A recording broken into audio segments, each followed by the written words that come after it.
Hollywood loves to sell the dream of stardom, bright lights, champagne, endless applause. But behind the velvet curtains, the shadows grow longer, and sometimes they swallow a starlit whole.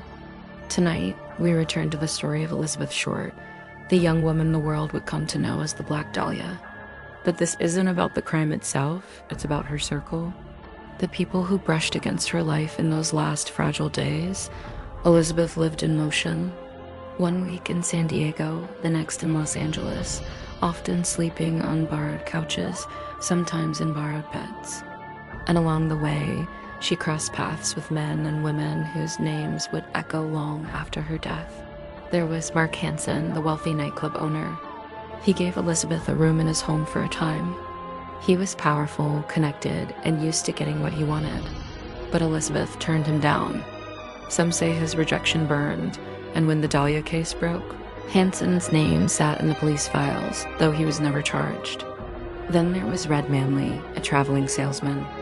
He was the last confirmed person to see her alive, dropping her off at the Biltmore Hotel. His story never changed, but years later, his life spiraled into voices, visions, and confinement in a mental hospital. To some, he was a troubled man who had nothing to hide. To others, he was a loose thread in the Dahlia tapestry. Elizabeth also stayed with Dorothy French, a young woman who took her in after finding her sleeping in a theater. Dorothy described Elizabeth as quiet, restless, always searching for something she couldn't name. A few weeks later, Elizabeth packed her things and vanished again, another ghost on the move. And then there was George Hodel, the physician whose own son would later accuse him of being the killer. Hodel's mansion became a whispered backdrop for scandal, bugged by police, filled with secrets. He fled the country not long after the investigation, leaving behind only rumors and questions. But the circle widens. Leslie Dillon, the bellhop who confessed too much.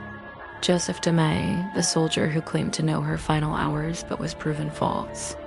Dozens of names clutter the files, like shadows with faces, men of influence, men of obsession, men who wanted Elizabeth for what she represented but never saw her for who she was. The saddest truth is this: Elizabeth wasn't at the center of Hollywood's glitter.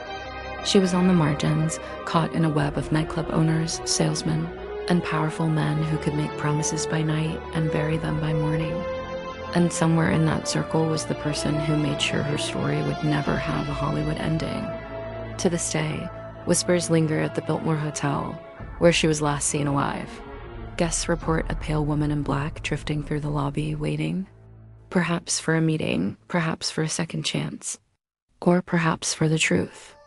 Elizabeth Short's circle has vanished into the years, but the secrets they carried have kept her story alive. A web of lies, a stage of shadows, and a starlit whose light still flickers just out of reach. Stay curious, stay haunted, and stay right here in the dark with me,